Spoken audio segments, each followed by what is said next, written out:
Assalamualaikum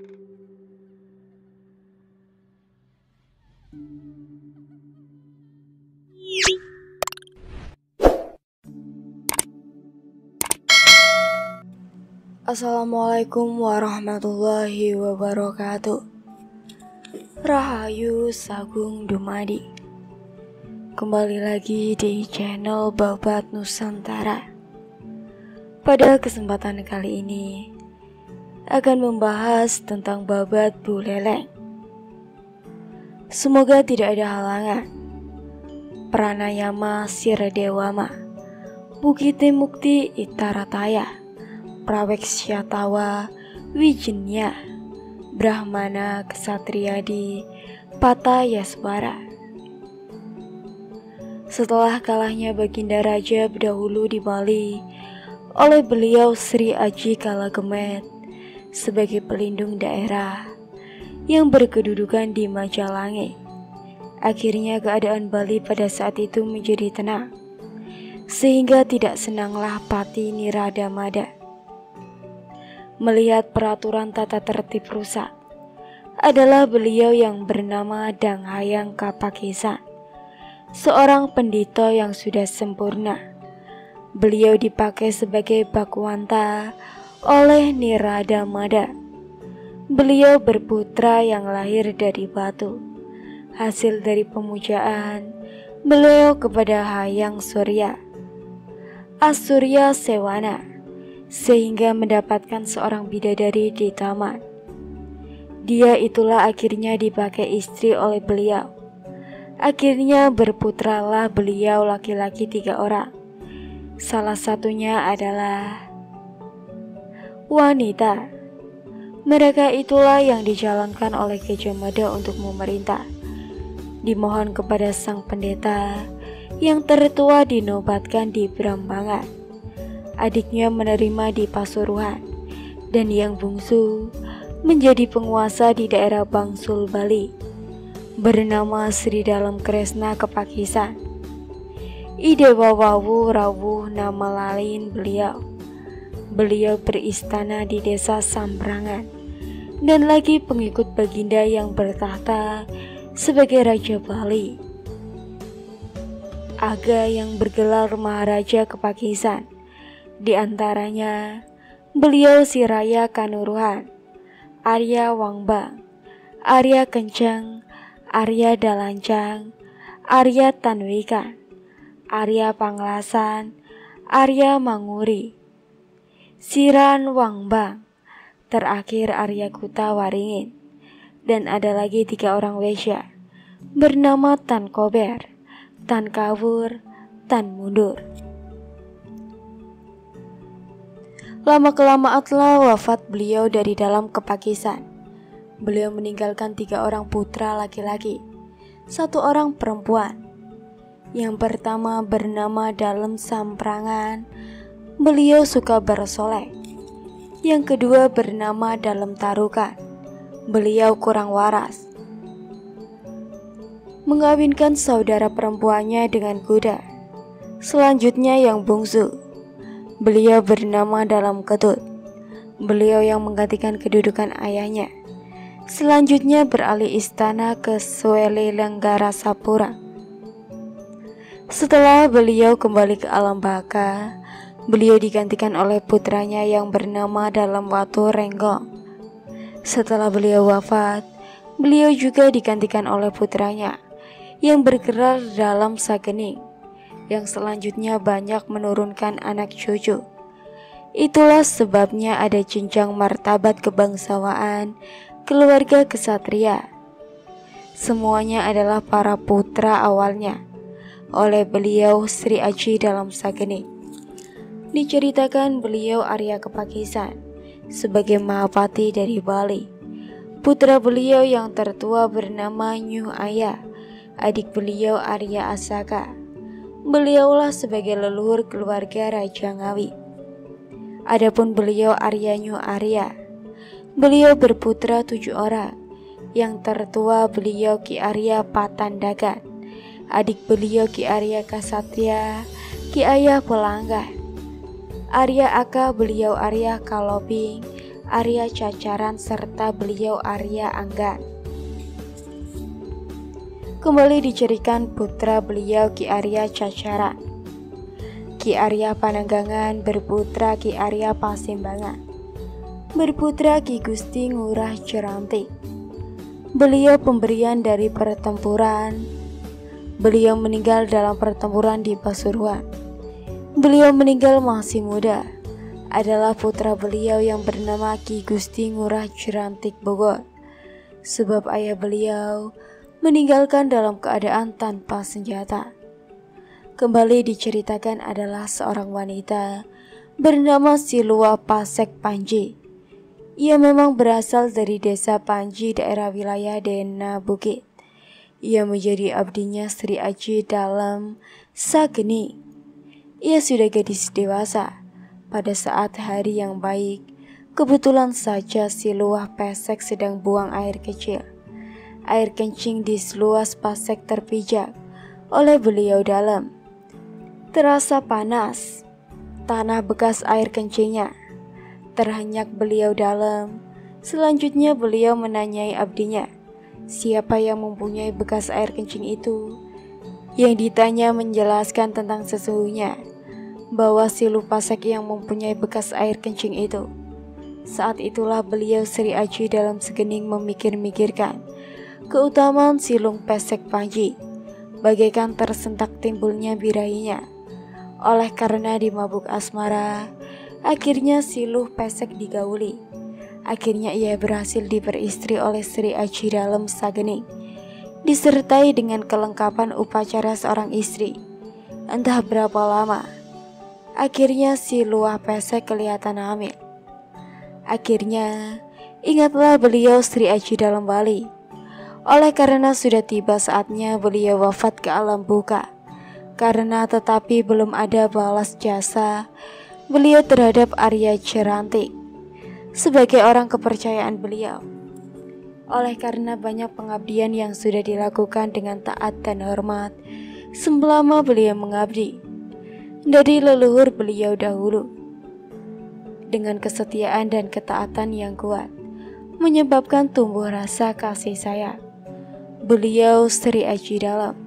Itulah sebabnya Silua Pesek Panji yang sudah hamil diberikan kepada Ki Gusti Ngurah Cirantik.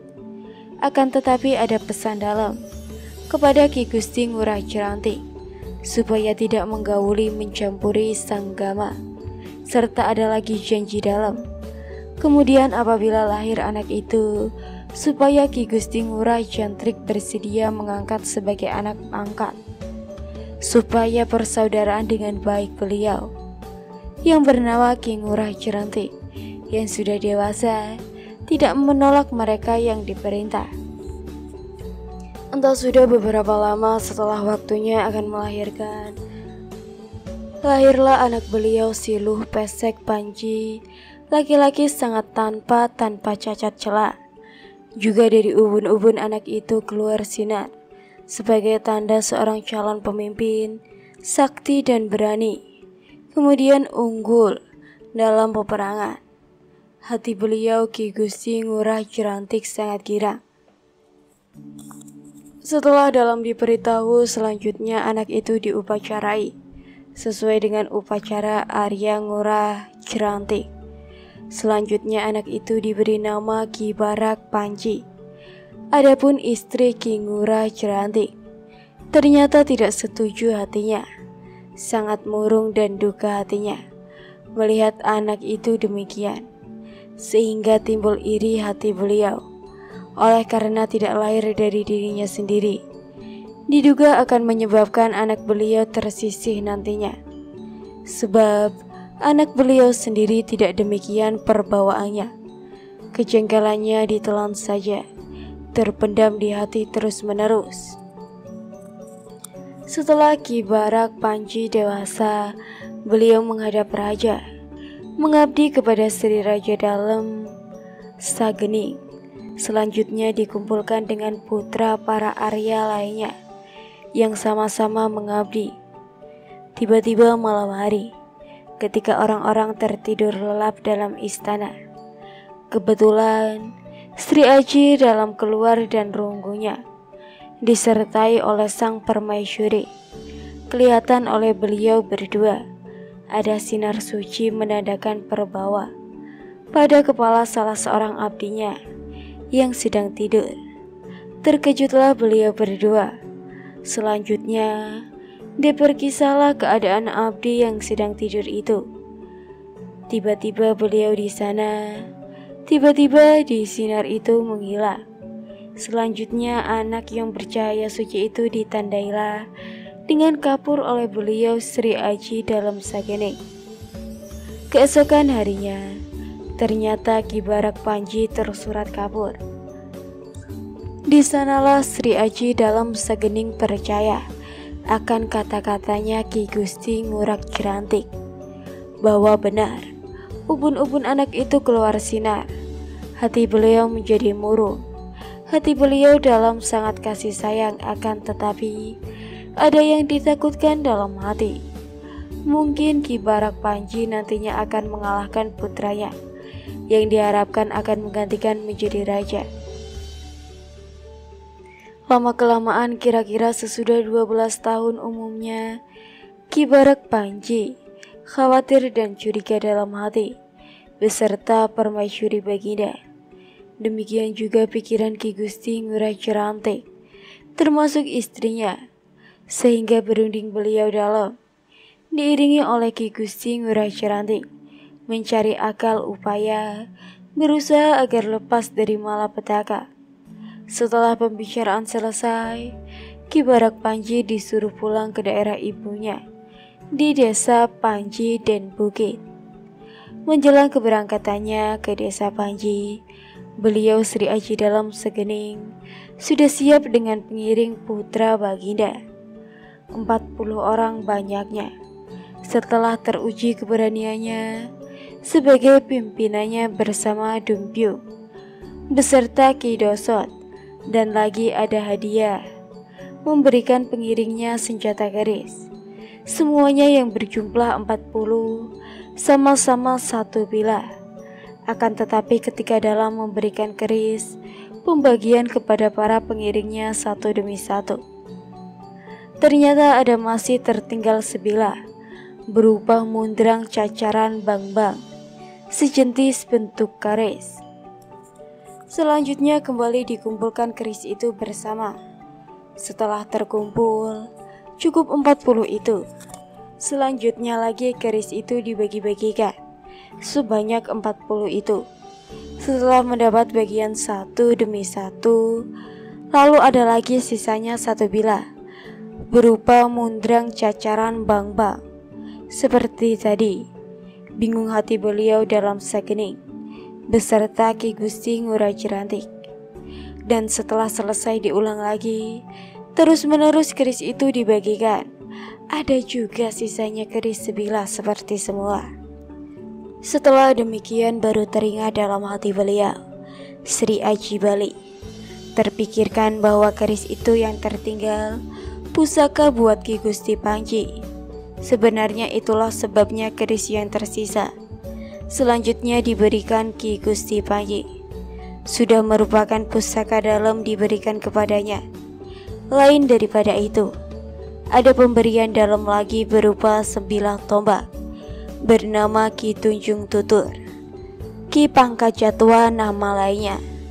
Setelah beliau dalam menganugerahi Ki Gusti Panji pada saat hari yang baik, beliau Ki Panji Gusti mohon diri. Selanjutnya beliau pergi ke bukit dengan membawa keris pemberian dalam, disertai oleh ibunya, diiringi oleh Ki Dumpyung yang membawa Ki Pangkat Jatwa, serta Ki Dosot, beserta pengiring abdi yang lain berjumlah 30. Diceritakan perjalanan Ki Gusti Panji. Setelah beliau pergi dari kota Glegel, mampir di Jerantik, mengadakan pemujaan di bagian kota Jerantik. Selanjutnya pergi memuja arah utara. Selanjutnya ke barat, memasuki daerah Samprangan. Selanjutnya terus ke barat, memasuki daerah Kawisunya. Dicapai wilayah Bandana itu. Selanjutnya beliau menuju ke arah barat laut, menuju daerah Danau Pabakrata. Setelah 4 hari perjalanan, beliau Ki Gusti Panji menginap dalam perjalanan. Ketika matahari sudah condong ke barat, mendaki Bukit Watu Saga, wilayah Den Bukit. Berhentilah beliau di sana, seraya makan bekal beliau berupa ketupat. Lalu beliau tersedak-sedak sewaktu makan. Kemudian Ki Dumbyung disuruh pergi jauh untuk melihat air di bawah, dan senjata Ki Pancajatwawa diterima oleh Sri Luluh Pasek Panji. Lalu pangkal tangkisnya ditancapkan di tanah, maksudnya untuk menaruh. Nyata-nyata terbukti Hayang Widi murah hati beliau, lalu melancarkan keluar air suci dari dalam tanah yang ditancap itu. Kira-kira tersebar bencana mata air itu keluar, akan tetapi tidak ada yang mengalir keluar dari lubang itu, hanya tetap berada seperti semula. Sangat luar biasa kesucian air itu, tak terkira senang hati mereka semua, terutama beliau Ki Gusti Panji. Lalu beliau minum air itu. Demikian ceritanya air itu dahulu. Selanjutnya diberi nama Baju Annaman, Toya Katipat nama lainnya, hingga sampai sekarang. Setelah semuanya selesai makan beserta piringnya semua, selanjutnya kembali beliau melanjutkan perjalanannya, membelok ke barat. Ketika hari sudah sore, matahari pun condong ke barat, tenggelam ke laut. Ketika hari sudah sore, matahari pun di dalam perjalanannya di atas Danau Bubuya tiba-tiba datang berupa manusia. Kelihatannya bernama Ki Panji Landung. Langsung dicegat Ki Gusti Panji, diusung ke atas. Tak terkira tingginya Ki Panji Landung. Setelah terasa langit itu bagaikan disundul, tak terkira tingginya Ki Panji Landung. Pikirannya, lalu Ki Gusti Panji disuruh melihat ke timur. Kelihatannya oleh beliau Ki Puji Panji Gunung Toya Anyar disuruh melihat ke utara. Tidak kelihatan apa-apa, hanya kelihatan samudera luas. Kemudian beliau disuruh melihat ke barat. Kelihatan membiru, Gunung Banger yang tinggi. Selanjutnya lagi beliau disuruh menghadap ke selatan. Selanjutnya Ki Gusti Panji menyuruh agar diturunkan, sebab beliau tak kuasa mendengar tangis ibunya memandang ke udara. Sendirian di bawah berbintang di tanah, disertai tangis ibunya memandang ke udara. Pengikutnya semua. Itu sebabnya Ki Gusti Panji diturunkan dari atas, lalu sambil berkata menyatakan anugerah Ki Panji Landung. Hanya sedemikian kemampuan melihat dapat Anda kuasai kemudian. Sebagai pemimpin di daerah Den Bukit, Anda kuasai sampai ke pelosok-pelosok semua. Demikian kata-kata Ki Panji Landung memberi anugerah Ki Gusti Panji. Setelah Ki Gusti Panji menginjak tanah, gaiblah Ki Panji Landung. Segera timbul girang hati ibundanya beserta pengikutnya semua. Selanjutnya semua berjalan, tak menghiraukan siang malam, sebab hampir tiba tempat yang dituju. Sama-sama mengharapkan supaya segera tiba di daerah Panji. Kenyataannya berkat anugerah Dewata, supaya tidak mendapat halangan dan lain-lainnya, dan beliau selamat dalam perjalanan. Keesokan pagi-pagi terang-terang tanah, tiba-tiba beliau Ki Gusti Panji sudah sampai di daerah Panji, menuju rumah sanak keluarga ibunya. Sangat senang hati sanak keluarganya semua, bergegas-gegas menjemput, menyiapkan suguhan selengkapnya. Tak lama beliau Ki Gusti Panji ada di daerah Panji. Pengiringnya sebanyak 38 kembali pulang ke Swajanegara. Hanya yang masih ikut Ki Dumbyung beserta Ki Dosot, karena terikat oleh cintanya, bertua. Tidak pernah berpisah mereka berdua, mengikuti perjalanan beliau Ki Gusti Panji kemana-mana pun bercengkraman, membawa keris pemberian. Diceritakan mereka yang sudah berhasil menjadi pemimpin daerah Panji, yang bernama Ki Pungkan Gendis, beristana di desa Gendis. Semua orang yang masuk ke daerah Gendis menjadi reda diam. Semuanya terdiam dan tunduk menghormat kepada Ki Pungkan. Pada satu hari yang baik, beliau pergi bersambung ayam ke desa lain, mengendarai kuda berbulu coklat tua. Sungguh banyak prajurit beliau mengiringi, diapit kanan kiri, beserta di belakangnya dilengkapi dengan payung kebesaran, beserta tendi berbentuk angsa tempat air. Buana berpereda dengan indahnya, seperti tingkah lakunya dahulu. Perjalanan beliau lurus ke utara, mengikuti jalan besar. Kebetulan I Gusti bermain-main dengan diiringi oleh 2 orang abdinya, mencari-cari umbi ketela pada tegalan di bagian barat jalan, dan keris pemberian dalam tidak lepas di bawahnya, dipakai mencukil ketela. Tiba-tiba ada terdengar sabda dari angkasa, didengar oleh Ki Gusti Panji. Adapun sabda itu, "Ali, ai Barak Panji, jangan kamu syak wasangka kepada kakek. Tidak pantas perbuatanmu mencari ubi rambat. Jangan kamu ragu-ragu kepadaku, sebab ada yang utama dalam dirimu. Suatu saat kamu menjadi pemimpin di sana, sebab berbakat dicintai oleh rakyat dalam dunia. Dan lihatlah keutamaanmu sekarang. Tunggulah sebentar, ada sebagian musuhmu bernama Ki Ragu dalam hati. Tudingkan saja aku ke arahnya, berkat aku terjadi kematiannya." Demikian terdengar sabda itu, didengar oleh Ki Gusti Panji beserta abdinya berdua. Dihentikanlah keris itu dijadikan main-mainan, kemudian selanjutnya disarungkan.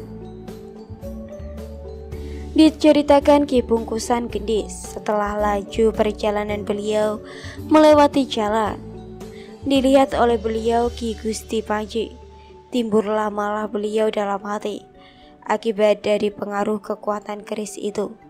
Oleh karena belum tercapai tujuannya, sebab sudah lewat kepergiannya Ki Pungkan Gendis, lalu dinantikan saat kepulangannya dari sambung ayam.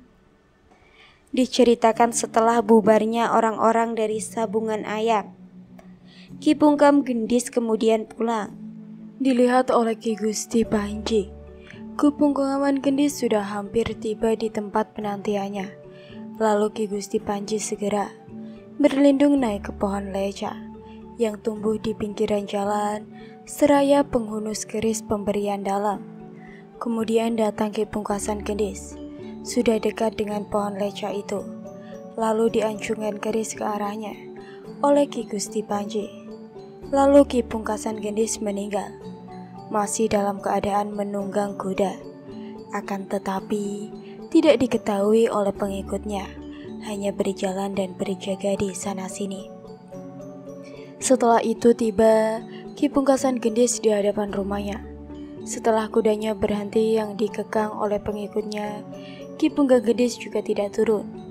Teguh bagaikan lukisan, badannya kaku bagaikan mayat, matanya mendelik sayu. Saat itu baru diketahui jika Ki Pungkan Gendis sudah meninggal. Akan tetapi tidak ada yang mengetahui sebab kematiannya. Ada anak Ki Pungkan Gendis, perempuan seorang diri, bernama I Dewi Ayu Juru. Mungkin beran akan menjalan dewasa, sangat cantik tanpa ada celah, membuat orang jatuh cinta. Sedangkan adiknya yang laki-laki masih kanak-kanak, yang diharapkan menggantikan kedudukan ayahnya. Oleh karena itu, ia belum tahu mencari akan akal upaya, lalu dimandapkan pada Ki Bendas Gendis, memerintah desa Gendis. Entah beberapa lama tiba-tiba ada perahu dari luar daerah, terdampar di pesisir Panembangan. Sangat susah hati Ki Empu Awang kemudian meminta bantuan kepada Ki Bendesa Gendis untuk menarik perahu itu dan membuat perjanjian. Jika tujuan berhasil, semua isi perahu hadiahnya, sebab perahu itu syarat dengan muatan segala ragam yang indah-indah seperti pakaian, cangkir, piring, pinggang, serta bermacam-macam ramuan, menyebabkan tertarik hasrat Ki Bendesa Gendis. Lalu beliau bersedia membantunya. Lalu mereka menyuruh terus-menerus menambah kentongan, mendatangkan pengikutnya semua, membawa tali, bambu beserta alat perlengkapan untuk menarik. Setelah semuanya sudah datang, segera serempak pergi ke laut. Sesampainya semua saling bantu penuh usaha untuk menolong, saling mengeluarkan gagasan atau ide. Akan tetapi tidak berhasil sedikit pun. Perahu itu tidak bergerak. Mereka semua merasa malu dan marah. Akhirnya, semua pulang ke rumahnya masing-masing. Setelah itu lalu didengar oleh I Gusti Panji. Jika demikian keadaannya, selanjutnya beliau pergi ke tempat perahu yang terdampar itu. Tidak lupa beliau membawa keris pemberian dalam itu, serta diiringi oleh Ki Dumbyung beserta Ki Doso. Setelah beliau tiba di pesisir pantai, jumpainya Ki Dampung Awang sedang menangis meratap-ratap sambil berkata terkaul, siapa gerangan yang mampu menolong perahunya supaya berhasil melaju ke laut?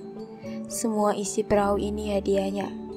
Oleh karena demikian didengar oleh Ki Gusti Panji. Lalu beliau tersedia untuk menarik perahu itu, seraya keris itu dihanusnya. Setelah keris itu diacungkan, terdengarlah sabda, jangan khawatir. Demikian didengar sabda itu oleh Ki Gusti Panji beserta 2 orang abdinya. Lalu percayalah beliau dalam hati. Berhasillah perahu itu didorong, dihempaskan oleh keris itu, bagaikan diberi kekuatan beliau oleh Hayang Widi. Berhasil perahu itu bergerak ke tengah laut. Tak terkira larinya ke tengah samudera. Selanjutnya kembali perahu itu ke pinggir, ditambatkan di air. Ki Empu Awang tidak lupa akan janjinya. Seluruh isi perahu itu semua diberikan Ki Gusti Panji. Setelah selesai perahu itu kembali pulang ke Jawa. Tak terkira senang hatinya Ki Empu Awang. Mulai saat itulah Ki Gusti Panji dipenuhi oleh kekayaan, serta mulia saat itu pulang keris pemberian dalam yang tampak keutamaannya. Selanjutnya diberi julukan Ki Semang. Setelah selama 20 tahun usia Ki Gusti Panji semakin terkenal di Gendis serta keutamaannya menurut tata krama. Perkataan beliau manis, membuat hati semua orang senang, membuat tertarik hati penduduk desa Gendis. Selanjutnya semua hormat dan tunduk terhadapnya Ki Gusti Panji. Luar biasa baktinya menghamba.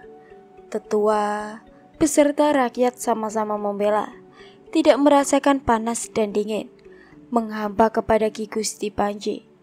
Selanjutnya dinobatkan bergelar Ki Gusti Ngurah Panji.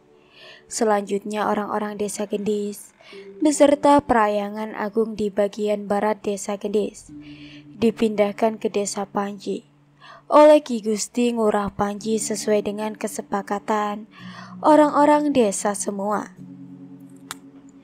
Selanjutnya banyak tempat tinggal, berbondong-bondong menggotong rumahnya dan tempat suci Ki Gusti Ngurah Panji. Sudah selesai dierjakan oleh rakyat semua. Setelah kedudukan Ki Gusti Ngurah Panji kokoh berkat dukungan baik seluruh desa, kawinlah beliau dengan Ki Dewa Ayu Juru. Sia kata beliau dalam bersuami istri. Oleh karena keduanya sama-sama mencintai. Konon setelah beliau kaya, akhirnya beliau membuat kepala keris dari emas berbentuk erat maja diisi dengan permata mirah. Adi beretahkan zamrud, diberi segama 8 sangat menarik bagaikan hidup kelihatannya. Diberi nama Ki Awak. oleh karena jiwanya sendiri merasuk dalam keris kepala itu. Tidak ada yang menyamai. Telah sesuai keindahannya dengan sarung gading yang diukir, putih tidak bercela, diberi sarung dari kain halus, bagaikan penambahan keutamaannya, keris Kisma. Entah berapa lamanya berhasil terkenal di dunia, kewibawaannya Ki Gusti Ngurah Panji sebagai penguasa desa Panji.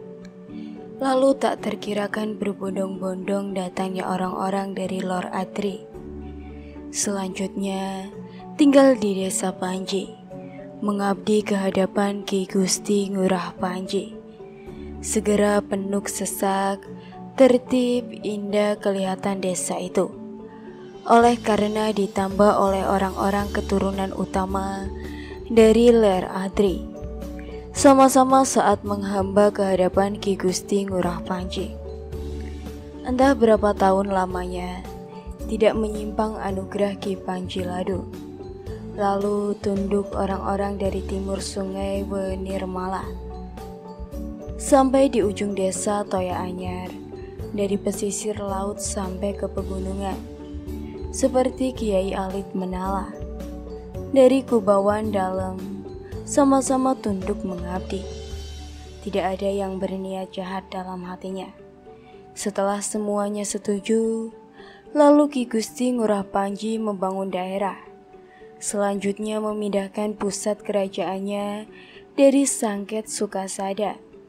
Disebut Sukasada karena merupakan tempat kedudukan, sebab selalu menimbulkan kesenangan sang raja bersama semua abdi dan rakyatnya. Beberapa lama kemudian, keadaan desa di barat Wekulawan menjadi kalah tentram, kagum dan tunduk. Semua penguasa beserta rakyatnya, semua kelurahan tunduk mempertuan Ki Gusti Ngurah Panji. Ada yang bernama Kiai Sangkadiri, beristana di Tebu Salah. Buyut dari Kiai Cili Ularan, tidak mau tunduk. Itulah sebabnya Ki Gusti Ngurah Panji pergi untuk menyerang, diiringi oleh banyak prajurit ramai. Keadaan perang itu sama-sama hebat berani dalam peperangan. Selanjutnya kalah beliau Kiai Sangkadari, tunduk menyerahkan dirinya. Selanjutnya beliau mengambah perjanjian beserta anak cucunya semua, sebesar-besarnya keturunan beliau, supaya tidak ada yang berani menentang selama-lamanya, terus-menerus. Senanglah hati Ki Gusti Ngurah Panji. Lalu Kiai Sasangkadari ditempatkan sebagai tetua Tebu Salah. Sebab demikian keutamaan Ki Gusti Ngurah Panji, sangat berani dalam medan perang, disenangi oleh rakyat, sebagai pemimpin daerah dan bukit, sebagai pemimpin berkat keris Ki Semak, beserta tombaknya Ki Pangkajatawa. Itulah sebabnya tentram penduduk di daerah ler gunung. Mulai saat itu diberi julukan Ki Gusti Ngurah Panji, sakti oleh rakyat. Karena kesaktiannya luar biasa, sudah memimpin di lereng gunung, sebagai pemimpin menetap di istana Sukasada. Sebab dahulu orang-orang di sana selalu bersenang-senang, menikmati kegembiraan hatinya, mengikuti pemimpinnya, penuh sesak sampai ke Balairung, sesuai dengan tingkah lakunya yang baik. Tidak ada yang berani menentang perintah beliau raja. Diceritakan beliau raja membuat seperangkat gamelan kerajaan, penuh dengan perlengkapannya, terompong di depan dan di belakang. Diberi nama Juru Sotukan, oleh karena suaranya sangat manis, bagaikan banjir arilan madu, memenuhi sungai umpamanya. Gongnya 2 buah, diberi nama Bentar Kadaton, sebab bagaikan belah keraton itu saat ditabuh. Suaranya mendengung, dan lagi disebut Ki Gagak, ora waktu berbunyi, bagaikan suara gagak beribu-ribu, serta petuk kajarnya. Terkenal bernama Ki Tundung, musuh mengagumkan diberi nama Gelagah Katunuan. Suaranya seperti pohon gelagah yang kering terbakar. Suaranya luar biasa bagaikan membelah telinga manusia. Dan lagi gong kecilnya, suaranya sangat gemuruh, bagaikan guruh bertebaran umpamanya. Itulah sebabnya diberi nama gelap kasangka, sebab bagaikan pergantian suara tatit pada saat bulan Kasangan, Maret atau April. Perumpamaannya, demikianlah keterangan gamelan kerajaan Sri Angklura Panji Sakti. Itulah sebabnya musuh dan pegacau menjadi takut, tidak berani melihat kesaktian beliau. Tidak diceritakan selanjutnya. Diceritakan ada seorang Brahmana, sangat hebat kesaktiannya. Beliau sudah mencapai tingkat Astaiswaraya. Empu Nirataha nama beliau. Anak Dang Hayang Asmaranata, beliau Empu Nirataha pergi ke Bali. Setelah beliau tiba di Bali, beliau tinggal di Kemenuh wilayah Balabatu. Ada anak beliau beribu Brahmani dari Yawawadipa. Yang tertua perempuan beliau lenyap ke alam goib. Tinggal di Melanting empu laki sebagai dewa di sana sampai sekarang. Yang laki bernama Pedana Kemenuh. Banyak saudaranya lain ibu, Brahmani dari Pasuruan. Ada yang beribu dari kesatria Blambangan. Ada saudaranya beribu dari Bendesa Mas. Ada juga beribu sudra, abdi dari Ki Bendesa Mas. Beliau Pedana Kemenuh sebagai putra laki-laki tertua. Beliau pindah ke lereng gunung, desa Kayu Putih. Beliau memiliki pengetahuan yang tinggi, sangat pandai dalam hal ilmu Weda, sangat mahir membuat keris. Keluhuran ilmu Pasupatinya, beliau sangat terkenal di masyarakat. Oleh karenanya ada sebutan keris buatan kayu putih. Demikianlah keutamaan beliau. Lalu dimintalah beliau oleh Ki Gusti Panji Sakti. Beliau diberi kedudukan sebagai Wakawanta, dinobatkan menjadi pendeta kerajaan, dan beliau disuruh mengalir ke banjir Ambengan. Beliau diberi pengikut Apto Adi sebatas barat sungai Bokbok, lebih kurang 3.000 banyaknya. Selanjutnya Pedana Sakti ngurah sebutan beliau di masyarakat. Oleh karena sangat kasih sayang serta taat hati, beliau Ki Gusti Panji Sakti kepada pendeta gurunya dibuatkan rumah di Sukasada, sehingga saling berdekatan tempat tinggalnya. Disebut Griya Romarsana. Setelah saatnya tiba, akhirnya beliau dipanggil menuju alam baka, berada di pertapaan kayu putih, sebab beliau tidak menyadari akan tibanya ajal. Ada putra beliau yang menggantikan seperti kedudukan bapaknya sebagai Bakuwanta Baginda Raja, lalu mengumpulkan rakyat. Pedana Sakti ngurah juga namanya oleh Baginda Raja. Beliau tak mengenal lelah, menginiru keahlian ayahnya untuk menyenangkan Baginda Raja. Selanjutnya mempunyai kegemaran membuat keris. Sangat luar biasa keris buatannya. Itulah sebabnya ada sebutan keris buatan Banjar. Senjata tajam mengandung kesaktian. Demikian Pedana Sakti ngurah sangat cintanya, sebab beliau ingat akan leluhurnya. Tidak ada lain asalnya memang bersaudara pada saat masih berada di daerah Yawadwipa. Itulah sebabnya ada perjalanan beliau berdua ada di desa Romarsana, agar tidak terpisah, saling menjaga dalam suka duka, sama-sama senasib dan seperjuangan. Satu bersenang semuanya bersenang, satu bersedih semuanya bersedih, sehingga bagaikan tingkah laku persaudaraan, lalu ditiru oleh masyarakat. Demikianlah perjanjiannya, semua sudah bahagia. Itulah sebabnya desa Romarsana disebut Sangkat, sebab dipakai sebagai tempat mengikat perjanjian Ki Gusti Ngurah Panji Sakti dengan beliau yang dihormati Pedana Sakti Ngurah.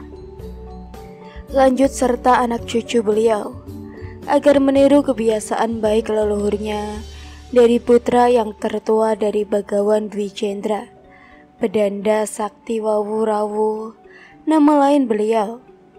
Sebab beliau mengawali datang ke Pulau Bangsul atau Bali. Kembali diceritakan putra Ki Gusti Ngurah Panji Sakti, lahir dari Idewa Ayu Juru, kedudukannya sebagai putra mahkota. Yang tertua bernama Ki Gusti Ngurah Panji, seperti nama ayah beliau, dan yang kedua bernama Ki Gusti Ngurah Panji Made, serta yang bungsu bernama Ki Gusti Ngurah Panji Wala. Sama-sama tampan, tak tercela keadaannya.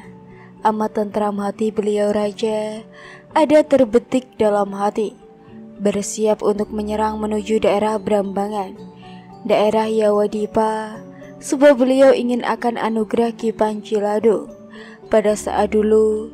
Lalu beliau membuat akal upaya selengkapnya.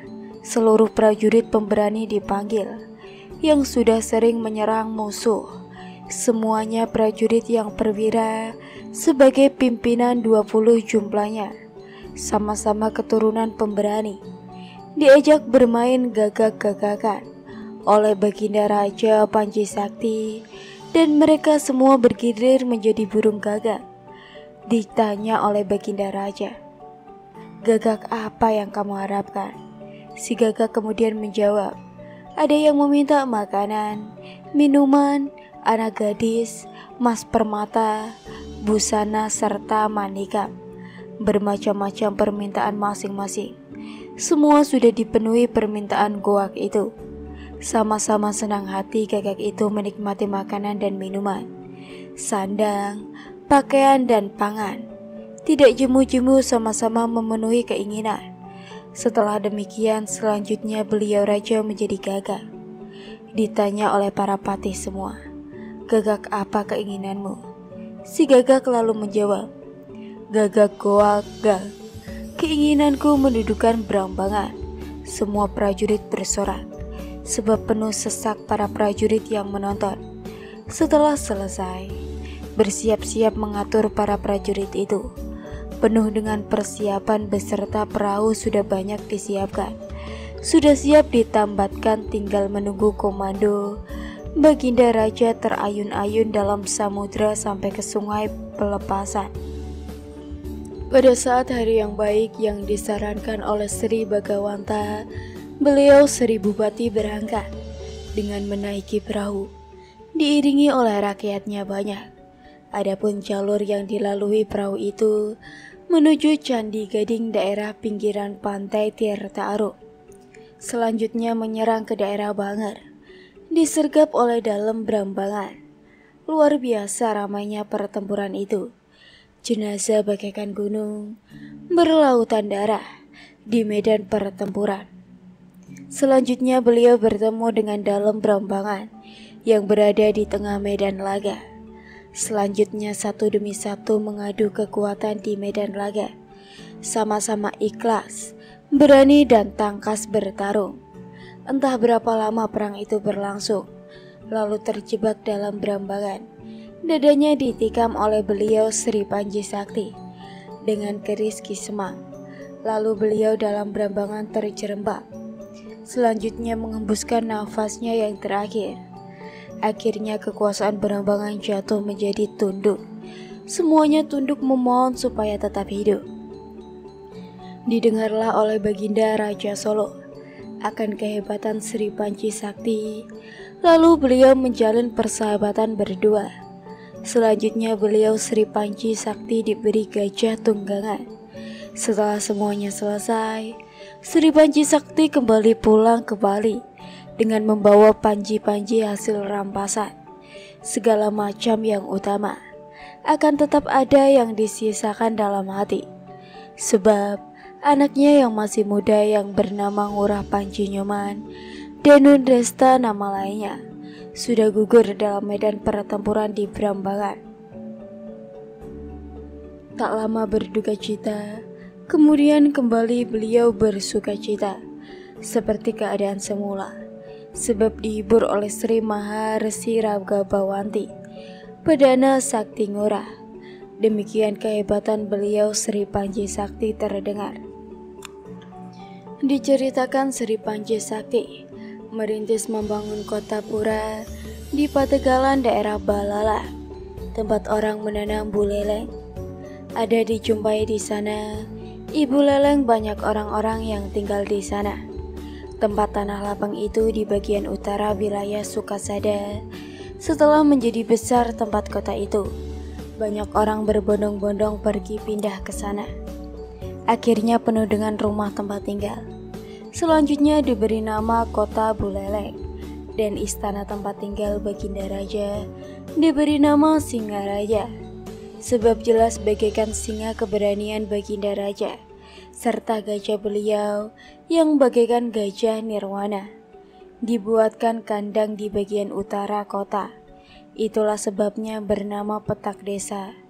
Dan yang menggembalakan gajah adalah 3 orang dari Jawa, pemberani Raja Solo. 2 orang bertempat di daerah bagian utara Petak. Itu selanjutnya bernama Kampung Jawa, serta yang seorang lagi bertempat di Lingga dekat dengan pesisir Toyamala, sebab asalnya dari Purbalingga Yawadwipa, di antara desa Petak dan desa Kampung Jawa. Bernama Desa Paguyungan, sebab tempat gajah beliau berguling-guling digemblangkan di sana. Demikianlah ceritanya dahulu. Setelah lama-kelamaan orang Jawa di Kampung Jawa mengembangkan keturunan, kemudian dibagi atas perintah Baginda Raja. Ditempatkan di hutan Pagatepan, selanjutnya diberi nama Pagayaman sebagai penjaga benteng di daerah pegunungan. Entah berapa lama kembali Sri Panji Sakti pergi menyerang Jaranbana. Oleh karena kehebatan keris Ki Semang, akhirnya hancur daerah Jaranbana. Dapat dikatakan oleh Sri Panji Sakti. Tak terhitung berapa lama kemudian, Ki Gusti Ngurah Panji Sakti mendengar berita ada seorang putri yang sangat cantik bernama Ki Gusti Ayurai, saudara dari Ki Gusti Ngurah Made yang berkuasa di Mengawi. Beliau sekarang ingin melamarnya, akan dipakai sebagai istri. Utusan pun sudah berjalan, lalu ditolak mas kawin beliau. Akhirnya main beliau Ki Gusti Ngurah Panji. Timbullah kemarahan, ingin untuk menghancurkan wilayah Mengawi. Oleh karena kewibawaannya dijadikan kebanggaan. Setelah mampu menguasai daerah Bangar, selanjutnya beliau mengirim utusan menantang wilayah Mengawi untuk bertempur. Keinginan beliau untuk mengadu prajurit andalan beliau yang berupa Gagak itu bersama prajurit Ngawi, sebab terkenal bernama Taruna Batang Tanjung beserta Taruna Mungu, disanggupi oleh penguasa Mengawi. Sama-sama mendorong prajurit beliau untuk bertempur. Ramai pertempuran itu, saling amuk, sama-sama tikam menikam, sama-sama pemberani. Dilihat oleh beliau berdua, lalu disuruhnya untuk mengakhiri peperang itu. Oleh karena keinginan beliau, Ki Gusti Ngurah Made Agung mencoba keberanian dan kehebatan orang-orang lereng gunung. Sekarang telah beliau ketahui benar-benar keberaniannya. Dalam pertempuran, ikhlas hatinya memberikan adiknya pada Ki Gusti Ngurah Panji Sakti. Tidak diceritakan perundingan beliau berdua. Setelah sama-sama sepakat, maka sebagai raja yang berwibawa, Baginda di atas singgasana selanjutnya Ki Gusti Ngurah Panji Sakti beserta Ki Gusti Ayurai dinikahkan. Setelah demikian, keadaannya kembali beliau penguasa dan gunung, diiringi istri beliau Ki Gusti Ayurai. Sebagai balas jasa cinta kasih beliau kepada Raja Mengawi, diserahkan daerah Brambangan beserta Jaranbana oleh Baginda penguasa ler gunung. Setelah beliau tenteram berada di daerah Buleleng, tidak ada yang berani menentang atau melawan keinginannya. sehingga Ki Ngurah Panji Sakti memikirkan ingin menghadapi dengan alasan untuk bertempur. Maka Ki Gusti Ngurah Panji Sakti pergi ke Gunung Batu Kura, daerah kekuasaan Bandan, diiringi banyak prajuritnya, dilengkapi dengan senjata. Setiba beliau di sana, segera beliau merusak Parahayang Agung Batu Karu. Semua bangunan suci dirusaknya, dipindahkan dari tempatnya. Tiba-tiba ada lebih berpuluh-puluh jumlahnya, masing-masing segenggam besarnya, tidak diketahui dari mana asal mulanya. Bagaikan kehendak dewata, berhamburan menyerang beliau Ki Gusti Ngurah Panji Sakti. Bagaikan bencana dari dewata, pikirannya tidak tertahan oleh beliau Ki Gusti Ngurah Panji Sakti. Selanjutnya beliau lari beserta dengan prajuritnya, tidak melihat lagi ke belakang, sebab beliau sudah merasa dalam hati bahwasanya itu kutukan dewata pada dirinya.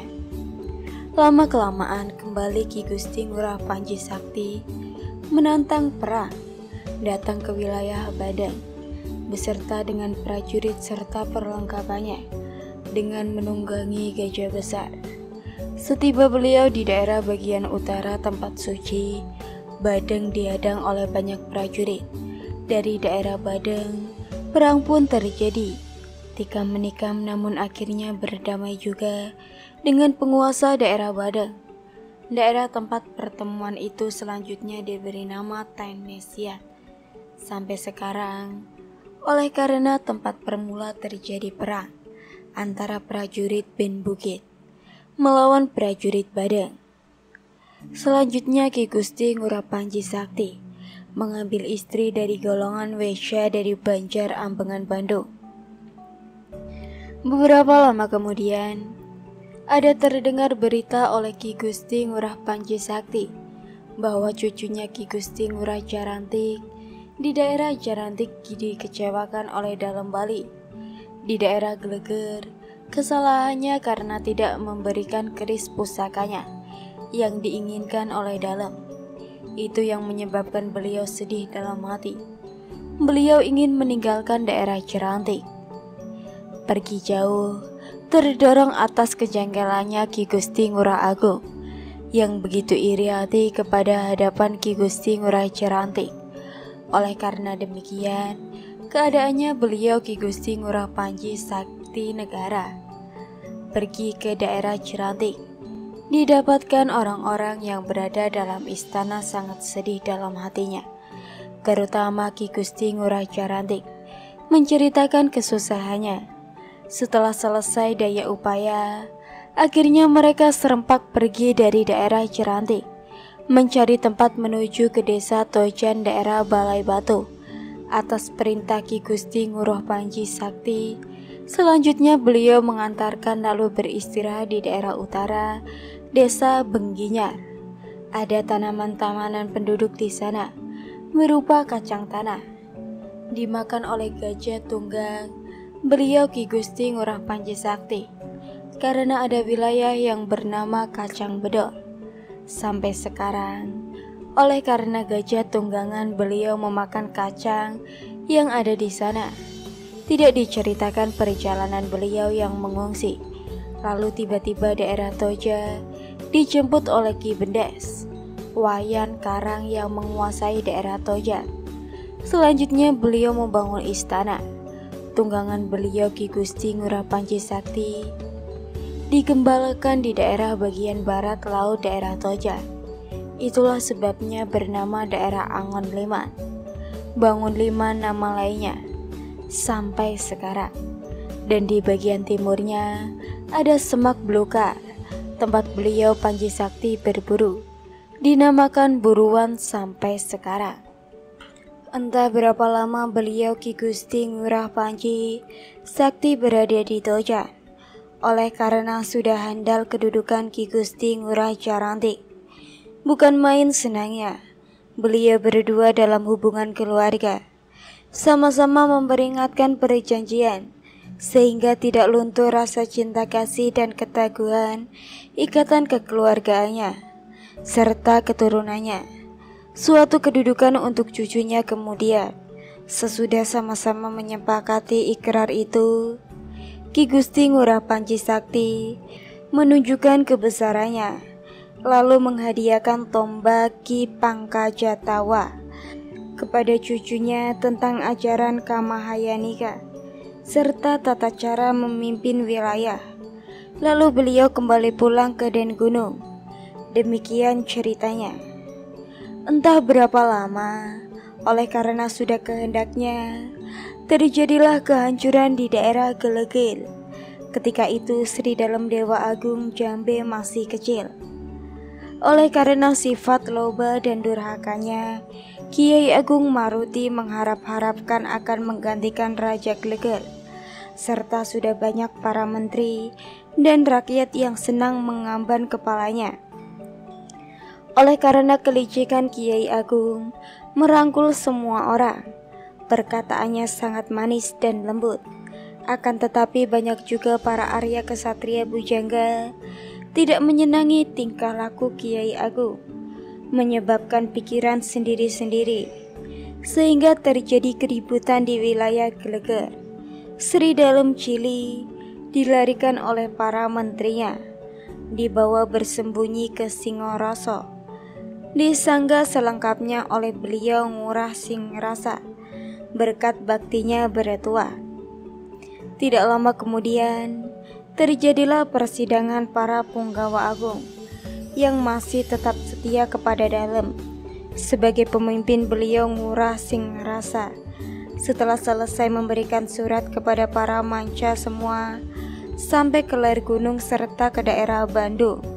Semua menyetujui dan satu tujuan dengan Ngurah Singrasa hendak menghancurkan Kiai Agung Maruti. Setelah mufakat sama-sama berangkat dari daerahnya masing-masing. Seperti Ki Gusti Ngurah Panji Sakti sudah berangkat lengkap dengan segala macam senjata, tak terhingga banyaknya memenuhi jalan dengan riuh bermarkas di daerah Panasan sebelah barat Toyajina. Oleh karena sangat kesusahan masyarakat di sana oleh senjata dari ler gunung, oleh karenanya disebut Desa Penasa sampai sekarang. Kemudian bertemu dengan prajurit Kiai Agung dari Gelegel sebagai senopati di Dukut Kereta, dihadapi oleh Ki Tamlang, pati beliau Ki Gusti Ngurah Panji Sakti. Luar biasa ramai pertempuran itu, saling sergap, kemudian kalah pertahanan Ki Padangkerta. Dadanya tertikap, kepalanya dipenggal, matilah Ki Padangkerta oleh Ki Tamlang. Kacau balau prajurit Ki Gusti Agung Maruti menjadi bubar, tak mampu bertahan sehingga Ki Gusti Agung terpengaruh, ikut lari melarikan diri dari pertempuran. Seraya dikejar oleh prajurit dari ler gunung, seperti Ki Gusti Ngurah Panji Sakti dengan mengacungkan keris yang terbuat dari baja bergangga kayu pelet berbentuk babodolan yang sudah dihunus dari sarungnya. Beberapa jauh Ki Gusti Agung Maruti lari, terus juga dikejar, lalu dibanjiri kanan kiri oleh prajuritnya. Ki Gusti Agung Maruti lari, terus juga dikejar-kejar, sehingga beliau ibarat anjing terpukul. Oleh karena tidak ada jalan, sehingga beliau berbalik bersama prajuritnya. Keinginannya untuk sekaligus dengan bertempur habis-habisan mencari jalan Ki Gusti Ngurah Panji Sakti yang ditujuinya. Beliau Ki Gusti Ngurah Panji Sakti, penguasa dari ler Adri, sangat hati-hati. Keinginannya untuk memandangi dalam pertempuran ketika bersikap akan berbuat. Kemudian tangkai keris itu pecah menjadi dua. Tangkai keris yang berbentuk babodolan rusak bukuh kerisnya, sehingga Ki Gusti Ngurah Panji Sakti kaget terhenti. Selanjutnya mengganti senjata. mengambil keris pusaka Ki Semang. Saat itu Ki Gusti Agung menuruti dapat kesempatan menghindari bersama prajuritnya. Hari pun menjelang malam, maka tidak dapat dikejar oleh Ki Gusti Panji Sakti. Selanjutnya menuju Gelegal. Di sana beliau mengutarakan sumpahnya. Semua keturunannya sampai kemudian hari tidak boleh mempergunakan senjata yang berkepala atau berbentuk babodola, oleh karena sangat tidak berguna. Demikian ceritanya. Entah berapa lama pemerintahan Sri Panji Sakti, beliau tetap tinggal di istana Sukasada. Beliau menurunkan banyak putra serta cucu. Tidak ada yang berani menentang perintah beliau raja. Semuanya diam tunduk dan setia. Masing-masing melakukan kegiatannya dan entah berapa lamanya. Setelah tiba ajalnya, akhirnya beliau Ki Gusti Ngurapanji Moksa menuju alam nirwana, meninggalkan sanak keluarga, meninggalkan banyak putra laki perempuan, masing-masing namanya. Yang tertua Ki Gusti Ngurapanji Gede, yang berhasil menggantikan menjadi raja dan bukit. Beliau tinggal di istana Sukasada. Adiknya bernama Ki Gusti Ngurapanji Made.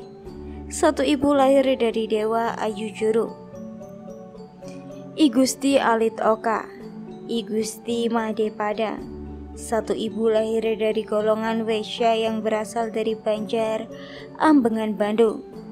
Beliau I Gusti Made Pedang mengambil istri I Gusti Luh Abayan Tubuh, anak Ki Gusti Sakti Raja Tabanan, Ki Gusti Wayang Padang, Ki Gusti Made Banjar. Satu ibu berasal dari desa Panji, dan lagi I Gusti Panji. Beribu Ki Gusti Ayu Rai, putri raja dari Mengawi, dipakai istri oleh Ki Gusti Anom dari kapal Mengawi. I Gusti Ngurapanji Gede mempunyai seorang putri bernama I Gusti Ayu Jelantik Rawit. I Gusti Ngurapanji Made berputra I Gusti Ngaruh Panji Bali, beristri I Gusti Ayu Jelantik Rawit, I Gusti Panji Tahimuk, I Gusti Made Munggu, I Gusti Nyoman Panji, I Gusti Oka paling kecil, I Gusti Alit Oka. Mempunyai seorang putri bernama I Gusti Ayu Nambang Mas. Nama lain beliau I Gusti Ayu Den Bukit. Dipakai istri oleh beliau dalam Dewa Agung Made, yang berhasil melarikan Dewa Agung Panji beserta keturunannya. I Gusti Made Padang berputra Ki Gusti Gede Jelantik. Beliau pindah ke Jineng dalam I Gusti Wayang Padang, berputra Ki Gusti Kelanang Jelantik. I Gusti Panji Deladuga, I Gusti Made Banjar, berputra 3 laki-laki. Semuanya ikut mengiringkan Ki Gusti Ayu Nambangan Mas dan Bukit ke Kelungkungan. I Gusti Ayu Panji kawin ke Mangawi, daerah wilayah Kapar. Sesudah bersama-sama pergi ke alam baka, seperti Ki Gusti Ngurapanji Gede beserta Ki Gusti Ngurapanji Made, lalu digantikan oleh Ki Gusti Ngurapanji Bali menjadi raja di daerah Den Bukit. Selanjutnya beliau beristana di Sukasada.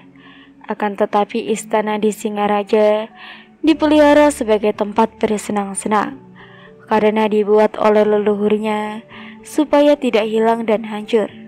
Tetap handal selama pemerintahan beliau. Tidak ada yang berani berbuat durhaka. Ada putranya Ki Gusti Ngurapanji Bali, 2 orang laki-laki berlain ibu. Yang tertua bernama Ki Gusti Ngurapanji. Beliau sebagai raja di istana Sukasada. Adiknya bernama Ki Gusti Ngurah Jelantik. Beliau yang menjadi raja di Singaraja oleh karena sudah dibagi daerah Lor Adri oleh kedua bersaudara itu. Sama-sama lahir dari permaisuri. Adapun I Gusti Made Munggu berputra Ki Gusti Wahyu Panji, Ki Gusti Wayan Gluyang, sama-sama berada di Singaraja.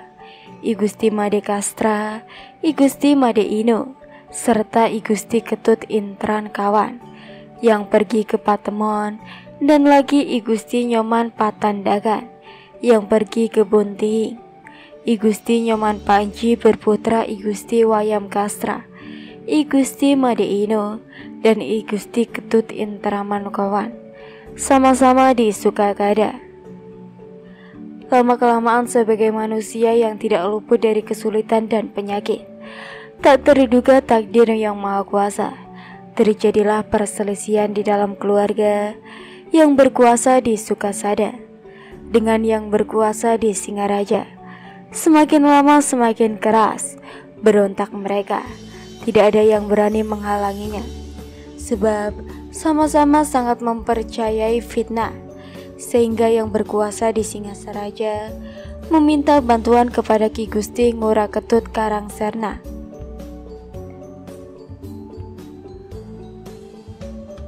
Raja di Amplura sebagai pengatur siasat satu Gusti ing Nengah Sibeten Wibeka sebagai penguasa desa Sela. Apa yang dikatakan raja di Singaraja, Ki Gusti Ngurah Jelantik membuat perjanjian imbalan terlebih dahulu. Jika sudah mencapai tujuan, menyebabkan tunduk kakaknya yang berkuasa di Sukasada bersedia akan membagi pajak bumi dan gunung. Sama-sama memimpin bumi Bulelek. Sebagai pemimpin hanya Ki Gusti Ngurah Jelantik sebagai lambang, adapun Sri Bupati dari Amalapura sebagai Raja Muda. Sebagai pemimpin taktik dan strategi permintahanan, maka perjanjian disetujui oleh beliau yang memimpin Karangmala. Segera bergemas prajurit itu, lengkap dengan senjata, lengkap dengan segala perlengkapan. Seluruh pasukan Karangseren siap untuk berangkat ke Den Gunung menuju kota Singaraja. Tidak lama kemudian didengar oleh kakaknya jika adiknya meminta bantuan dari Karangaser. Telah semua prajuritnya sampai di sana. Luar biasa marahnya kepada adiknya, sehingga semua prajuritnya dipanggil dikumpulkan, disertai dengan senjata yang bertubi-tubi dan putus-putusnya, dengan maksud mendahului menyerang kota Singaraja. Para prajurit menyebar menyerbu riuh rendah. Hal itu diketahui oleh beliau penguasa Singaraja, sehingga sama-sama bersiaga. Kemudian terjadilah perang antara kedua istana itu, menjadi medan perang. Setelah kedua belah pihak sama-sama melakukan pertempuran, saling berguguran, dorong-mendorong, tikam-menikam, saling tombak. Adapun sebagai pemimpin I Gusti Ngurah Jelantik, sehingga prajurit Sukasada menjadi terdesak oleh karena kebanyakan musuh. Dengan dibanjiri keberanian, tiba-tiba sama-sama melarikan diri, bubar serta mundur.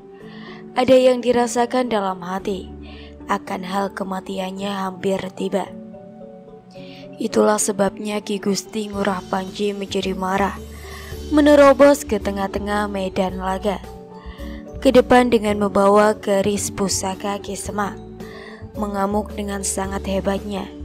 Banyak musuh beliau yang terbunuh oleh karena kebanyakan lawan, sama-sama tidak hendak mundur.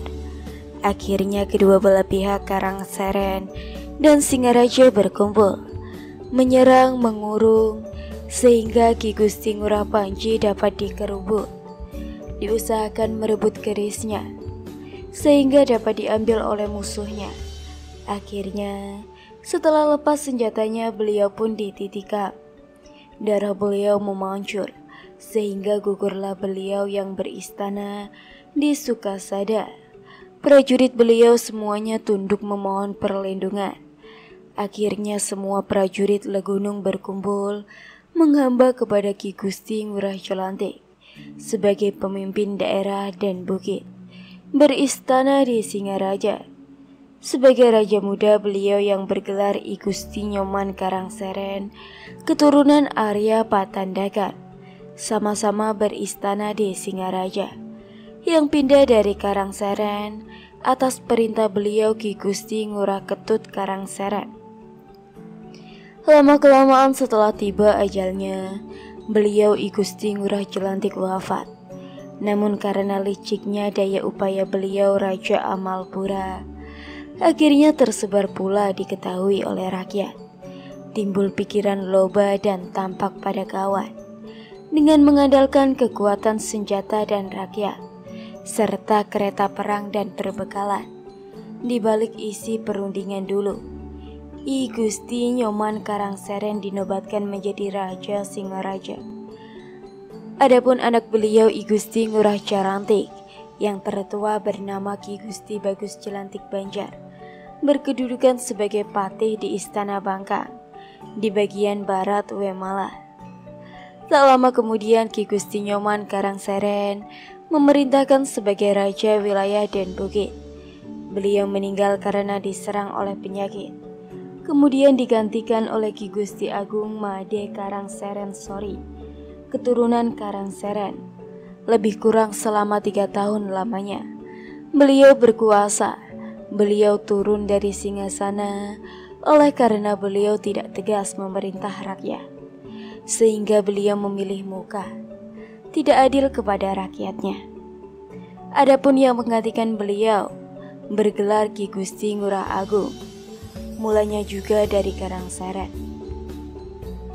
Sejak lama mengembara di Jembarana sehingga beliau meninggal di Pangkabengan, Jembarana, diserang oleh prajurit penuh dengan senjata. Oleh karena rakyat Jambaran tidak setuju menghamba kepada beliau. Kembali diceritakan Ki Gusti Ngurah Panji, raja di Sukasada, yang meninggal di medan pertempuran dahulu. Karenanya ada bernama Desa Baratan. Sampai sekarang adalah bekas 2 orang saudara bertempur yang meninggal dalam pertempuran, meninggalkan putra bernama Ki Gusti Ketut Panji yang kalah dalam pertempuran dan masih hidup. Selanjutnya beristana di Sukasada. Adapun yang menang dalam pertempuran mempunyai putra bernama Ki Gusti Bagus Jelantik Banjar. Beliau berkedudukan sebagai patih di Istana Bangkang. Ketiganya sama-sama meninggal karena tanah longsor pada Iska tahun 1773 atau 1815 Masehi, sebab lumpur dari gunung mengalir melaju ke wilayah Sukasada serta Bangka. Banyak rakyat yang meninggal terbenam oleh lumpur itu. Ada adik beliau Ki Gusti Bagus Jelantik Banjar bernama Ki Gusti Ketut Jelantik, tidak meninggal oleh banjir lumpur itu, sebab beliau sudah pindah ke daerah Kubu Tambah, serta adiknya yang bernama Ki Gusti Made Jelantik mengungsi desa Perean Tambana. Beliau meninggal di istana. Adapun yang bungsu bernama Ki Gusti Ketut Panji, beliau masih tetap tinggal di Singaraja. Adapun anaknya Ki Gusti Wayan Kasatra yang bernama Ki Gusti Wayan Panji, Ki Gusti Wayan Panebel, serta Ki Gusti Nyoman Panarungan, sama-sama masih di Sukasada. Semuanya meninggal terbenam dalam lumpur pada tahun Istaka 1737 atau 1815 Masehi. Adapun Ki Gusti Ayu Den Bukit yang diambil sebagai istri oleh beliau dalam Samparapura, berputra Dewa Agung Panji. Beliau yang menurunkan Cokoreda Agung Mangawi beserta Dewa Agung Putu di daerah Getagan serta Cokoreda Mayungiri di daerah Nyalian. Adapun sanak saudaranya, beliau Ki Gusti Ayu Den Gunung yang mengikuti beliau di Kelungkungan dahulu. Yang paling tua menurunkan mereka yang berada di Gunung Rata. Adiknya berputra yang menurunkan mereka yang berada di Sambiang Gianyar. Sedangkan yang paling kecil berputra yang berada di daerah Lebang Kelungkung.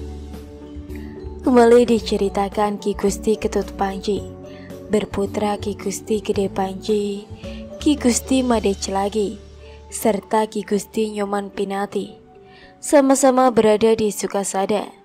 Ki Gusti Bagus Jelantik Banjar berputra Ki Gusti Bagus Suwi serta Ki Gusti Made Akeh sama-sama berada di Bangka. Adapun Ki Gusti Made Pancimuna berputra Ki Gusti Bagus Jelantik Layanget. Ki Gusti Ketut Jelantik berputra Ki Gusti Wayan Kasatra berada di Kuba Tambahan. Adiknya Ki Gusti Made Jelantik berada di Panarukan. Adapun Ki Gusti Made Jelantik yang meninggal di Prareyan berputra Ki Gusti Wayan Jantlik berada di Sasak. Sedangkan Ki Gusti Ketut Panji di Singaraja sama-sama berada di Singaraja. Ada saudara beliau pergi ke Patemon serta ke Bontihik dan ke Depa. Adapun Ki Gusti Wayan Panji, Ki Gusti Wayan Panembel, dan Ki Gusti Nyoman Panarungan sama-sama menurunkan keluarga. Selanjutnya dari Sukasada pindah ke Singaraja. Diceritakan Ki Gusti Gede Panji berputra Ki Gusti Putu Panji, Ki Gusti Madekari, dan Ki Gusti Ketut Panji sama-sama berada di Sukasada. Ki Gusti Made Kelagi beliau banyak menurunkan putra. Ki Gusti Nyoman Pinangti mempunyai seorang putri bernama I Gusti Ayurai serta saudara laki-lakinya Ki Gusti Baguswi di Bangka mempunyai seorang putri Ki Gusti Ayu Made Ayu beserta saudara laki-laki. Ki Gusti Made Akeh di Bangka berputra I Gusti Nyoman Panji, I Gusti Ketut Jelantik Sangket beserta saudaranya di Bangka. Ki Gusti Bagus Jelantik Layanyet pindah dari Tukat Mungga.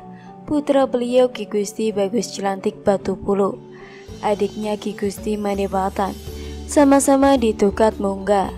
Adapun Ki Gusti Wayan Kasatra di Kubu Tambah berputra I Gusti Putu Kari, Ki Gusti Putu Kebo nama lainnya. Ada adiknya seorang wanita bernama Ki Gusti Ayu Made Batan.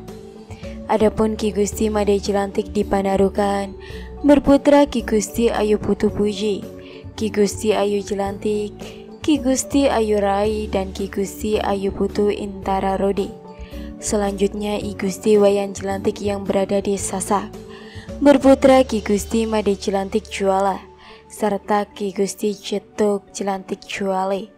Adapun Ki Gusti Bagus Kesatra di Singaraja berputra Ki Gusti Bagus Rai serta saudaranya tidak diceritakan selanjutnya. Kembali diceritakan setelah beliau Ki Gusti Ngurah yang wafat di Panggabegan. Beliau digantikan oleh yang bernama Ki Gusti Agung Pahang pada Saka Iska tahun 1751. Beliau memindahkan istana Singaraja ke sebelah barat jalan, entah berapa lama menjadi raja. Terdorong oleh karena sudah kehendaknya, akhirnya keluar sifat angkara beliau. Diduga tidak ada mandingin kewibawaannya, bertingkah laku tidak senoo, sehingga melanggar tata usila yang sudah ada. Gamya gamana serta berselingkuh dengan saudara perempuan beliau. Hal itu diketahui oleh para menterinya serta rakyatnya semua. Akan tetapi semuanya memendam dalam hati. Tidak ada yang berani membuka mulut akan kejahatan tuanya. Akan tetapi semua sudah kentara bahwa semua mengetahui, namun pura-pura tidak tahu. Sehingga beliau Ki Gusti Ngurah Pahang menjadi was-was, mengira bukan mustahil rakyatnya semua akan menentang kekuasaannya, tetapi tetap niatnya berbuat ganas pada rakyatnya terhadap tindak tanduknya. Belum panas dihukum mati, dibunuhnya juga beliau memegang pantungan, tidak sedikit menyakiti rakyatnya karena curiga pada diri atas perilakunya yang tidak senonoh. Kira-kira 3 tahun lamanya beliau menjadi raja. Ada para Arya bernama Ki Gusti Bagus Kesatra dari Singaraja, saudara beliau Ki Gusti Made Singaraja, anak beliau Ki Gusti Ketut Panji. Beliau Ki Gusti Bagus Kesatra disuruh membunuh oleh Ki Gusti Agung Pahang sebab memberikan hidangan ikan udang kepada beliau disangka oleh beliau raja akan menjadi sebab berhenti menjadi raja. Dan bukti, ada pula yang bernama Wayan Romiani, Pan Apus nama lainnya. Ia rakyat yang dipercayai menjadi perbekal, ikut juga dibunuhnya. Oleh karena kelihatan sebagai raja gila, disangkanya jelas akan mencelakakan. Selanjutnya jenazah Ki Gusti Bagus Kesatra ditambatkan di lapangan, telinganya kiri kanan diberi bunga kembang sepatu merah. Mayatnya menjadi tontonan orang banyak, dan adiknya Ki Gusti Made Singaraja menghadap raja, memohon belas kasihan, memohon jenazah kakaknya. Ternyata diizinkan oleh beliau raja. Setelah sore hari, barulah mayatnya diserahkan kepada sanak saudaranya. Oleh karena demikian, keadaannya luar biasa marahnya. Ki Gusti Made Singaraja berserak sanak keluarganya semua keturunan pemberanian Sri Panji Sakti, lalu bersama-sama mengadakan perundingan. Setelah memperoleh keputusan memaksa menerobos masuk istana. Pada saat hari baik, beliau Raja Pahang mengadakan peramaian di istana, mengadakan pertunjukan wayang kulit.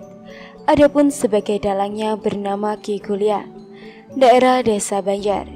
Itulah kesempatan para Arya semuanya, bermaksud ikut mengamuk di istana. Sudah siap dengan senjata, hanya menunggu keluarnya beliau sang raja, menonton sampai tengah malam. Juga Ki Gusti Agung Pahang belum keluar menonton wayang. Adapun Ki Dalang Guliang sedang memainkan perang wayang. Akhirnya semua para Arya kepayahan menunggu akhirnya mereka menyebar mengajuk, mengemuka orang-orang yang menonton wayang. Ada yang menikam ke arah dalang yang sedang memainkan wayang. Layarnya pun robek. Adapun sang dalang saat itu sedang memegang wayang Bima serta wayang Tualen, serta membawa capala.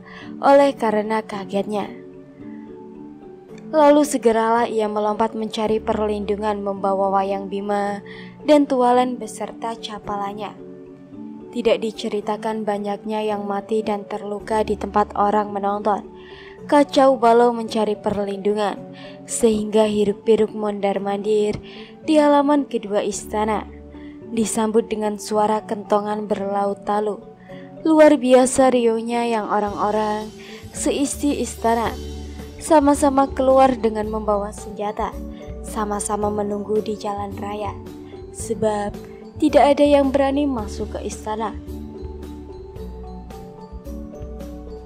Diceritakan ada yang bernama Ketut Karang sebagai kepala penjaga istana, bertempat tinggal di Panataran.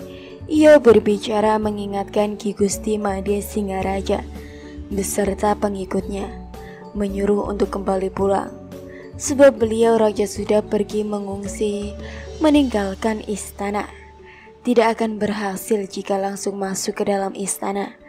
Mungkin tujuannya akan menemui bahaya. Demikian cegahan Ketut Karang. Lalu mereka yang menyerang kembali pulang semuanya, menuju rumahnya masing-masing.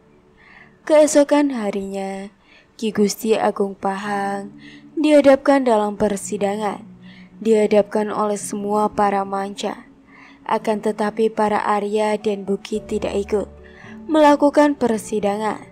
Tentang pemberontakan para Arya Bulelang, durhaka mengamuk dalam istana. Setelah kesepakatan raja selesai, sesudah disepakati oleh para raja keturunan Karangseret bahwa akan membunuh semua para Arya Buleleng, laki-laki, perempuan, tua muda, supaya tidak ada tersisa, sebab sangat besar dosanya terhadap sang raja. Setelah demikian keadaannya tidak menunggu sehari, seketika mendadak dikerahkan para prajuritnya lengkap dengan senjata, disuruh untuk menghancurkan para Arya yang ada di Ler Adri. Ternyata lamban tindakan para Arya itu kurang cepat mengelak, sehingga hancur beserta dengan anak-anaknya. Oleh karena angkatan bersenjatanya sangat hebat jitu melaksanakan perintah sang raja, Itu sebabnya berpuluh bahkan sampai ratusan mereka yang dapat ditikam dengan keris serta tombak. Segala yang mengakibatkan kematian bagaikan bergunung mayat dan berlautan darah.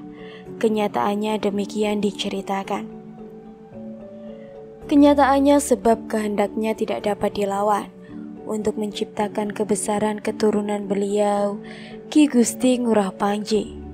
Walaupun beberapa banyak prajurit beliau memporak-porandakan para Arya dan bukit, tetapi didorong oleh kekuatan suci beliau yang sudah mendahuluinya, mereka tak mungkin sampai habis dihancurkan.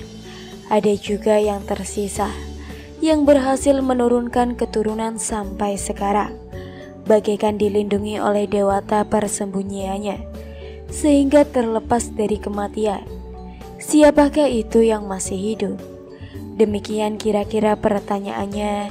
Di antaranya Ki Gusti Madekari, Ki Gusti Ketut Panji sama-sama ada di Sukasada. Beliau sama-sama pindah ke wilayah desa Kapal Mangawi. Beliau yang menurunkan keturunan di Sukasada sampai sekarang. Adapun Ki Gusti Nyoman Panji beserta saudaranya Ki Gusti Ketut Cilantik Sangket sama-sama pergi menyelinap di hutan-hutan wilayah desa Panji. Beliau yang menurunkan para Arya di Istana Bangka sampai sekarang. Adapun Ki Gusti Bagus Kentut Cilantik Batu Pulu serta adiknya Ki Gusti Made Batam sama-sama mengungsi menuju wilayah desa Soka Tabanan. Beliau yang menurunkan sanak keluarga para Arya Tukat Mungga sampai sekarang. Selanjutnya Ki Gusti Putu Kebon, Ki Gusti Putu Kari nama lain beliau, pergi ke desa Pakisan dan berhasil menurunkan yang di Istana Kubu Tambahan. Adapun Ki Gusti Ketut Cilantik Cuali menurunkan keturunan di Karang Bulelang, Sasak sampai sekarang. Pendeknya apa? Sebab sama-sama masih hidup, karena ditolong oleh rakyatnya masing-masing yang masih bakti menghamba, berusaha menyelamatkan diri. Kembali diceritakan tidak menyimpang akan titahnya berbuat sesama hidup didorong oleh perbuatannya dahulu. Sebab Ki Gusti Ngurah Pahang semakin bertambah angkara murkanya, bagaikan malapetaka darinya segera semakin diketahui oleh rakyatnya semua. Perbuatannya gamya gamana dengan adik menyebabkan panas pada saat musim hujan. Hasil panen tidak berhasil, kebutuhan sehari-hari jarang, negara menjadi terpecah, sehingga orang-orang menjadi ribut, bertengkar, berperang dengan sanak keluarga. Sama-sama tidak tertahankan oleh para macam serta semua rakyat. Selanjutnya, Ki Gusti Agung Pahang dikepung oleh rakyat bersenjata. Akhirnya lari ke wilayah Karangseren. Setibanya beliau di sana, akhirnya beliau dibunuh oleh rakyat Karangseren, digantikan oleh beliau yang bernama Ki Gusti Ngurah Made, yang menggantikan kedudukan Raja Bulelang. Beliau juga keturunan Karangseren, dibantu oleh beliau yang bernama Ki Gusti Ketut Cilantik Kingsir. Kedudukannya sebagai patih, diberi mandat memerintah negara Bulelang. Keberanian beliau Ki Gusti Patih terkenal kemana-mana sampai ke pelosok Pulau Bali, sebab beliau mengalahkan desa-desa yang ada di wilayah pegunungan Bangli seperti Payangan. Sangat luar biasa pujian rakyat akan keberanian beliau menggempur musuhnya yang sakti. Entah berapa tahun lamanya tiba-tiba ada perbedaan pendapat Ki Gusti Patih Ketut Cilantik beserta dengan pemerintahan Belanda, menyebabkan terjadinya permusuhan. Perang pun terjadi sangat hebat antara Belanda dengan rakyat Bali. Lamanya perang hingga 3 tahun. Akhirnya rakyat dan bukit mengalami kekalahan oleh pemerintahan Belanda pada Isaka 1768. Adapun Raja Ngurah Made serta Ki Gusti Ketut Cilantik disertai prajurit lari pergi menuju ke wilayah Karangseren. Setelah demikian tidak ada lagi keturunan Raja Karangseren yang memerintah di Buleleng, dan pemerintahan Belanda yang berhasil menang di Buleleng untuk menjalankan pemerintahan kembali mengangkat raja, disetujui oleh para manca dan punggawa semua. Diusahakan mencari yang benar-benar keturunan para Arya, keturunan Sri Panci Sakti dahulu yang memerintah di Dengunu.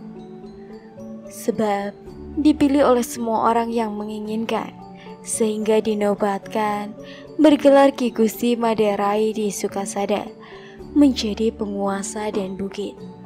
Beliau adalah putra dari Ki Gusti Madekari yang pergi ke daerah Kapal Mengawi pada saat diserang oleh Ki Gusti Agung Pahang dahulu. Semoga bermanfaat bagi kalian semua. Rahayu, Rahayu, Rahayu.